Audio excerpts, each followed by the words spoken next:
We're joined by Republican presidential candidate and former Massachusetts Governor Mitt Romney. Nice to have you with us, sir. Thanks. Good to be here, Ashley. Okay. Polls show that you're in a real dogfight with Texas Governor Rick Perry. How's your campaign going, and what's your strategy for winning? Well, the strategy is pretty straightforward, which is to lay out precisely what I believe needs to be done to strengthen America's economy. I spent my entire career in the private economy. I worked in small business, big business. I've learned why jobs come to America and why they leave America. And I want to use that experience to get America working again.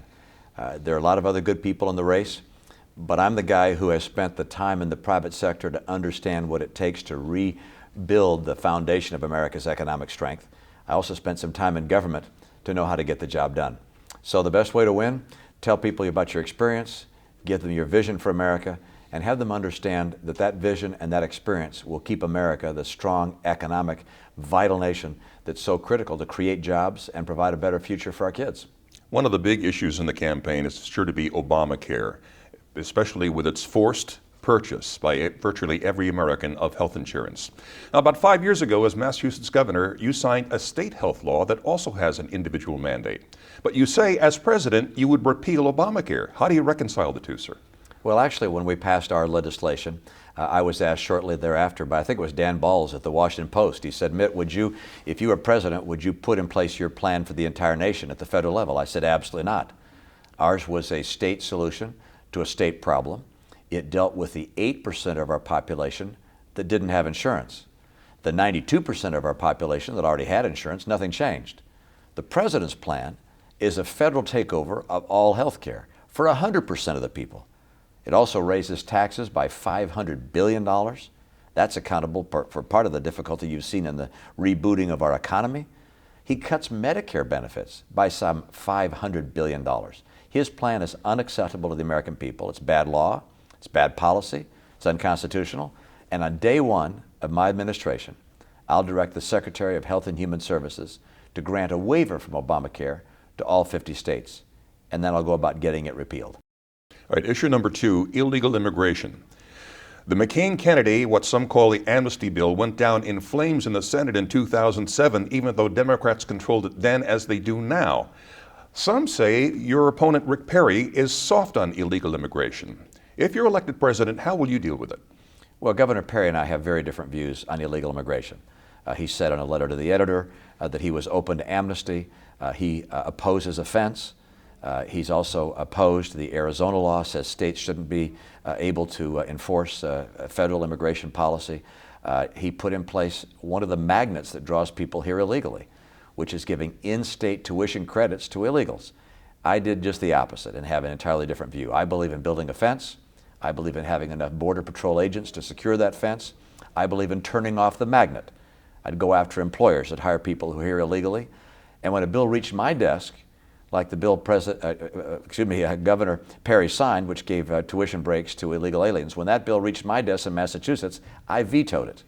And I was able to convince enough legislators to stand with me to uphold my veto. So we have very different views on that, and I think securing the border and stopping the flow of illegal immigrants into the country is essential to make sure we can protect legal immigration, which is a source of strength and vitality for the nation.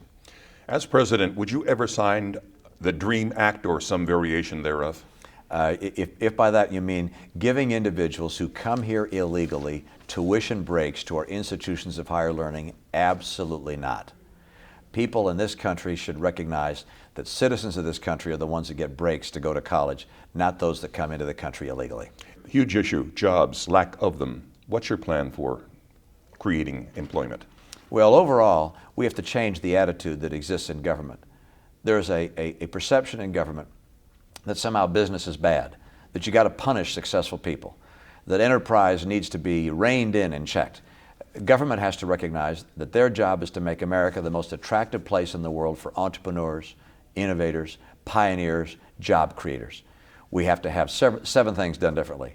Taxes that are competitive with the world, regulation that's modern and up to date, trade policies that open new markets to American goods, energy policies that get us energy independent and energy secure, the rule of law, which means not giving the organized labor what they want and tilting the playing field away from the law that's been established. Great institutions of learning, schools, higher education, immigration policies that bring in the best and brightest, and finally, a government that doesn't consistently spend more money than it takes in. You get those 7 things right, and that's what I'll do as president, and America becomes a job-creating machine like it has been in the past. Some say removing Obama's drilling moratorium in the Gulf and elsewhere would create thousands of jobs. No question about it. I want to get our investments in the energy sector going again. One of the things I will do as my first act as president on day 1 is issue an executive order telling the Department of Energy to issue permits to those that want to drill for oil and gas, take advantage of our energy resources in a way that's previously been approved in places that are already authorized for that exploration and production. President Obama's American Jobs Act, what do you think of it?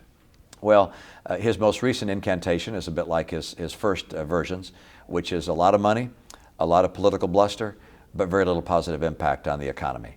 I think you've seen a resounding rejection on the part not just of Republicans, but a lot of Democrats who recognize that what he's doing is not going to be successful in Congress and frankly not going to be successful for the American people.